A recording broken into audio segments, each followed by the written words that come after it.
जय शनिदेव।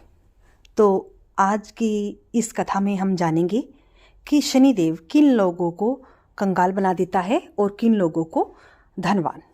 प्रिय श्रोताओं, आज की कहानी बड़ी ही महत्वपूर्ण और रोचक है। आप इस वीडियो को पूरा जरूर सुनना। कहते हैं, स्वर्गलोक में एक बार शनिदेव और फिर माता लक्ष्मी में बहस छिड़ गई थी। लक्ष्मी जी बोली, मैं बड़ी हूँ, और शनिदेव बोले, मैं श्रेष्ठ हूँ। दोनों के बीच जब यह निर्णय नहीं हो पाया कि दोनों में श्रेष्ठ कौन है, तो उन्होंने धरती लोक पर किसी ईमानदार राजा से अपना फैसला कराने का निश्चय किया। उन दिनों धरती पर प्रयागराज में एक श्री वत्स लाल एम नाम के राजा रहते थे। वे अपने न्याय के लिए दूर दूर तक प्रसिद्ध थे। शनिदेव और माता लक्ष्मी राजा श्रीवत्स के पास गए और झगड़े की वजह बताई कि हम दोनों में यह सिद्ध नहीं हो पा रहा कि श्रेष्ठ कौन है। कृपा आप ही हमारा निर्णय कर दें। शनिदेव और माता लक्ष्मी की बात सुनकर राजा श्रीवत्स बहुत बड़े धर्म संकट में फंस गए कि दोनों में से किसको बड़ा कहा जाए। यदि शनिदेव को बड़ा बता दिया तो श्री माता लक्ष्मी रूठ जाएगी, और लक्ष्मी रूठ गई तो हमारे राज्य की सारी धन वैभव संपदा नष्ट हो जाएगी। यदि शनिदेव को रुष्ट कर दिया तो शनिदेव अपनी दृष्टि से सब नष्ट भ्रष्ट कर डालेंगे। राजा साहब जब किसी नतीजे पर नहीं पहुंचे तो शनिदेव और लक्ष्मी जी उन्हें 1 माह का समय देकर चले गए और कहा कि हम 1 माह बाद आएंगे, तब तक तुम खूब सोच विचार कर लो। दर्शक बंधुओं, उनके जाने के बाद राजा की रातों की नींद हराम हो गई। वे हर क्षण इसी बात को लेकर चिंतित रहने लगे कि 1 माह के बाद जब शनिदेव और माता लक्ष्मी आएंगे तो वो किसे श्रेष्ठ बताएंगे और अपना क्या निर्णय देंगे। उनके सामने परिस्थिति बहुत ही विकट थी। वे जानते थे कि एक को बड़ा बताएंगे तो दूसरा नाराज हो जाएगा और उन पर और उनके राज्य पर बहुत बड़ा संकट आ सकता है। राजा की वैष्णवी नाम की एक पतिव्रता नारी थी। पति को अत्यंत चिंता में देखकर रानी ने पूछा, महाराज, आप किस बात को लेकर परेशान हैं? कृपा अपना दुख हमसे कहिए। राजा ने अपनी पत्नी को सारा हाल कह सुनाया। रानी ने राजा को एक सुझाव दिया कि देखो, तुम अपने मुख से किसी को बड़ा या छोटा मत बताओ। अपनी अपनी जगह दोनों ही श्रेष्ठ हैं। उनके बड़े छोटे का फैसला आप उन्हीं पर छोड़ दो। आप एक काम करो, एक सोने का और एक चांदी का सिंहासन बनवाओ। दोनों का आसन अपने सिंहासन के दाईं और बाईं ओर रखवा दो। सोने का सिंहासन आप अपने सिंहासन के दाईं ओर लगवाना और चांदी का सिंहासन बाईं ओर। 1 माह बाद जब शनिदेव और माता लक्ष्मी आएंगे तो लक्ष्मी जी आपके दाईं ओर का आसन ग्रहण करेगी, क्योंकि वे माता स्वरूप हैं, और शनिदेव आपके बाईं ओर वाले आसन पर बैठ जाएंगे। जब वे पूछे तो आप उनको किसी भी प्रश्न का उत्तर मत देना।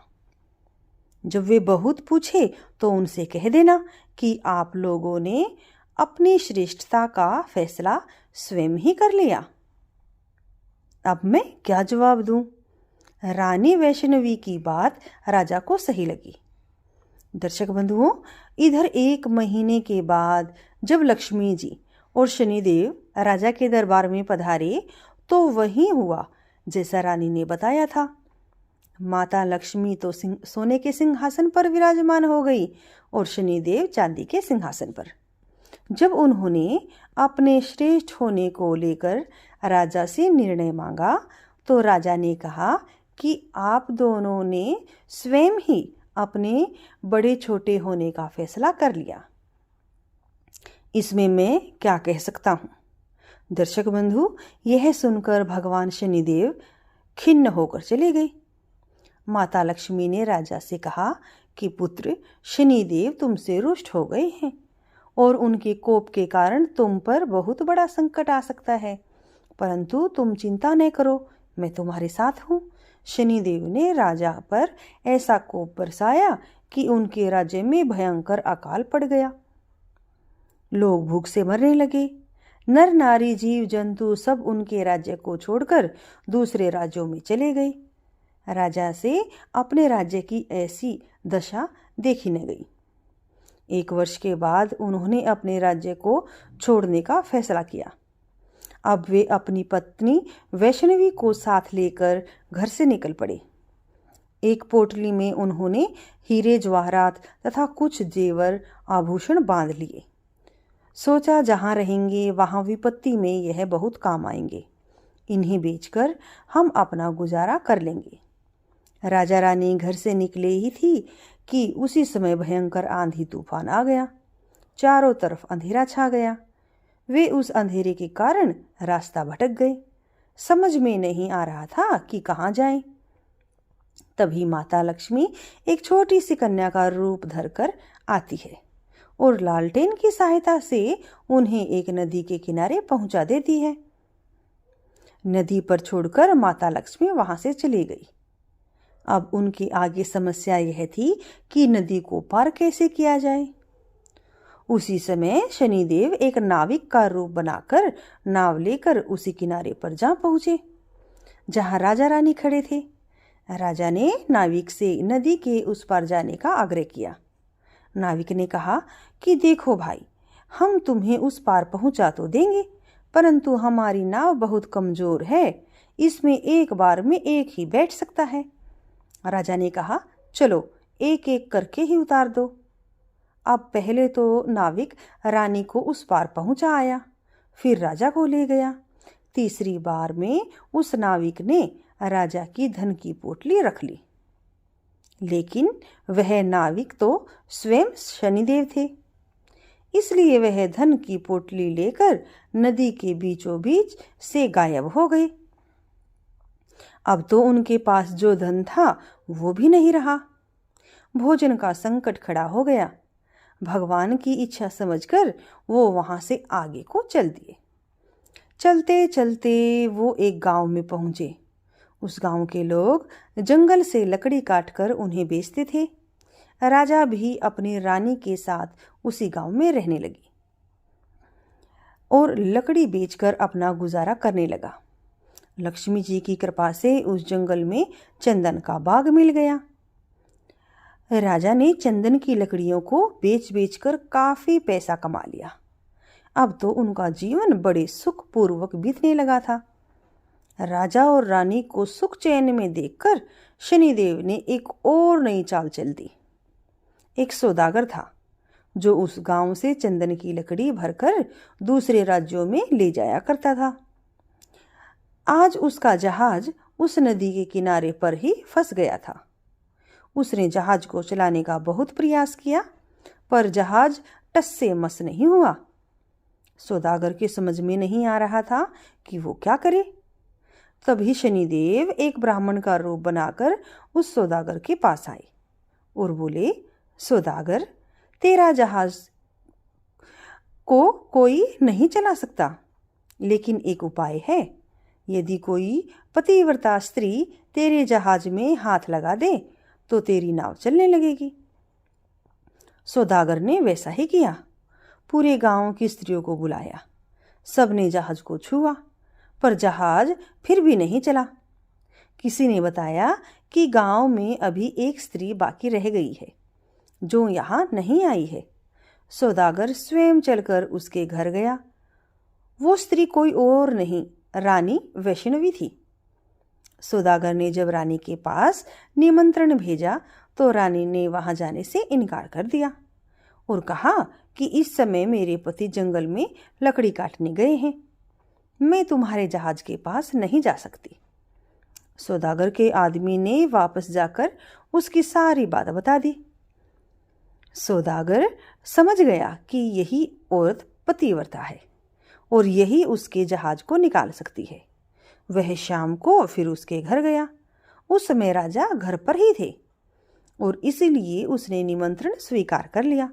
जब राजा ने रानी से कहा कि वे जहाज को छू दे जिससे कि वह निकल सके, तो रानी ने अपने पति के कहने पर जहाज को छू दिया और जहाज हिलने लगा। यह देखकर सौदागर के मन में पाप जागा कि क्यों ना मैं इसको अपने साथ ले चलूं। यह स्त्री बहुत सुंदर भी है, और यदि कहीं जहाज फिर से फंस गया तो इससे छूकर उसे निकलवा लूंगा। यह सोचते ही उसने वैष्णवी को अपने साथ खींच लिया और जहाज लेकर चल दिया। श्रीवत्स चिल्लाता रह गया, परंतु उस समय तक जहाज काफी दूर जा चुका था। रानी अत्यंत रूपवती थी। उसको देखकर सौदागर के मन में पाप आ गया। वह उसको अपनी पत्नी बनाने की इच्छा करने लगा। रानी ने सौदागर की छेड़छाड़ से तंग आकर सूर्य देवता से प्रार्थना की कि उसको अपनी रक्षा करने के लिए कोड दे दे। उसकी प्रार्थना भगवान सूर्य ने सुन ली। उसी समय रानी के शरीर से कोड फूट गया। वो एकदम से कुरूप हो गई। उसके कुरूप शरीर को देखकर सौदागर उसके पास नहीं जाता था, पर वह हमेशा उसे अपने साथ रखता था। इधर राजा रोते बिलखते नदी किनारे से चल पड़े। वह इसी उम्मीद में थे कि यदि जहाज उस तरफ से गुजरा तो वे अपनी पत्नी को छुड़ा लेंगे। आखिर उसको जहाज का कहीं पता नहीं चला, तो वो नदी किनारे आश्रम के साधुओं के साथ रहने लगा। अब तो राजा वहां पर साधुओं की सेवा करता था, उनकी गायों को चराता था और गायों के गोबर से उपले बनाता था। वो उपले लक्ष्मी जी की कृपा से सोने के बन जाते थे। इस प्रकार कुछ ही दिनों में उसके पास ढेर सारी सोने की ईंटें हो गई। एक दिन जो सौदागर राजा की पत्नी को ले गया था, उसका जहाज उसी नदी पर आया। राजा ने सौदागर को पहचान लिया। उसने सौदागर को ईंट दिखाकर कहा, यदि सौदागर उसको साथ ले चले तो वह सोने की ईंट सौदागर को दे देगा। सौदागर ने राजा को पहचान तो लिया था, परंतु सोने की ईंटों के लालच में उसे अपने पास बिठा लिया। ईंटों को भी जहाज में भरवा दिया। जब जहाज चल पड़ा तो सौदागर ने राजा को नदी में फेंक दिया। राजा की चीख पुकार राजा की रानी ने सुन ली और उसने तुरंत एक तकिया जल में फेंक दिया। उस तकिए के सहारे से राजा एक पुल पर पहुंच गया। राजा को लोगों ने वहां से निकाल लिया। उन लोगों ने राजा से पूछा कि वह कौन है, और राजा से कहा कि वह राजा है, लेकिन अब बहुत ही दुखी आदमी है। उसका सब कुछ लुट गया है, उसके पास कुछ नहीं बचा है। वहां के लोग उसको पकड़कर राजा के पास ले गए। श्रीवत्स ने राजा से नौकरी मांगी। राजा ने श्रीवत्स को अपने यहाँ बगीचे में माली का काम दे दिया। प्रिय श्रोताओं, राजा की एक पुत्री थी। उसके लिए नित्य फूलों का सुंदर गजरा एक मालिन लाती थी। एक दिन राजकुमारी ने मालिन से पूछा कि आजकल गजरे कौन बनाता है? बहुत सुंदर गजरे बनाता है। मालिन ने राजकुमारी को बताया कि एक नया नौकर आया है जो इतने सुंदर गजरे बनाता है। राजकुमारी ने उस नौकर को देखने की इच्छा जताई। जब उसने राजा को देखा तो वह उस पर मोहित हो गई और राजा से ब्याह करने की जिद ठान ली। राजा ने बहुत मना किया, परंतु जब राजकुमारी नहीं मानी तो उन्होंने लाचार होकर दोनों का ब्याह कर दिया और जंगल में एक मकान भी उनको दे दिया। धीरे धीरे समय बीतता चला गया। कुछ दिन बीते तो राजा श्रीवत्स ने राजकुमारी से कहा कि ऐसे बेकार बैठे रहकर मेरा मन नहीं लगता। तुम अपने पिता से कहो कि मुझको जहाजों की चुंगी का ठेका दे दे। राजकुमारी ने अपने पिता से यह प्रस्ताव रखा तो राजा ने भी कहा, ठीक है। अब तो श्रीवत्स अपने आने वाले जहाजों से चुंगी लेता था। इसी प्रकार जब 7 वर्ष बीत गए, शनिदेव का प्रभाव खत्म होने को आया। एक दिन सौदागर का जहाज वहीं से निकला तो श्रीवत्स ने उस जहाज को रोककर उसे आगे जाने से रोक दिया। सौदागर को यह देखकर बड़ा क्रोध आया। वो तुरंत शिकायत लेकर राजा के पास पहुंचा। राजा ने जब श्रीवत्स से पूछा कि वो सौदागर के जहाज को क्यों नहीं जाने दे रहा, तो श्रीवत्स ने बताया कि महाराज, इस सौदागर के पास मेरी सोने की ईंट है। यह मेरी सोने की ईंट नहीं दे रहा है। राजा ने कहा, तुम्हारे पास क्या प्रमाण है कि इसके पास जो ईंट है वो आपकी है? तो श्री वत्स ने कहा, महाराज, आप इसे दरबार में सब लोगों के सामने बुलाइए। वे ईंट एक तरफ से जुड़ी हुई हैं। यदि वह सौदागर ईंट खोल देता है तो यह सारी ईंट उसकी है। यदि वह ईंट नहीं खोल पाता है तो उन ईंटों को मैं खोलकर दिखाऊंगा। वह ईंटों को दरबार में लाया और सौदागर से कहा गया कि यदि यह तुम्हारी सोने की ईंटें हैं तो तुम इन्हें खोल दो, और यदि तुम नहीं खोल पाते तो वो ईंट तुमसे ले ली जाएंगी। दर्शक बंधुओं, सौदागर शाम तक उन ईंटों को खोलने का प्रयास करता रहा, परंतु उससे एक भी ईंट नहीं खुली। अंत में जब शाम हो गई तो राजा के दामाद श्री वत्स की बारी आई और उन्होंने चंद क्षणों में ही उन ईंटों को खोल दिया। तब राजा ने पूछा कि वह कौन है? तो श्री वत्स ने पूरी कहानी बताई और बताया कि मेरी पत्नी वैष्णवी को इस सौदागर ने छीन लिया है। कृपया मुझे मेरी रानी दिलवा दीजिए। दर्शक बंधुओं, राजा ने सौदागर से कहकर तुरंत वैष्णवी को पालकी में बुलवाया और सौदागर को पकड़कर कड़ी सजा दी। वैष्णवी ने पुनः सूर्य भगवान से प्रार्थना की कि वो मेरे रूप को फिर से पहले वाला कर दे। फिर भगवान सूर्य ने अपनी कृपा से रानी को फिर से सुंदर बना दिया। राजा ने आदरपूर्वक श्री वत्स को खूब सारा धन देकर विदा कर दिया। साथ में अपनी बेटी को और वैष्णवी को भी उसने बेटी मान लिया और खूब धन दौलत देकर राजा को प्रेम पूर्वक विदा कर दिया।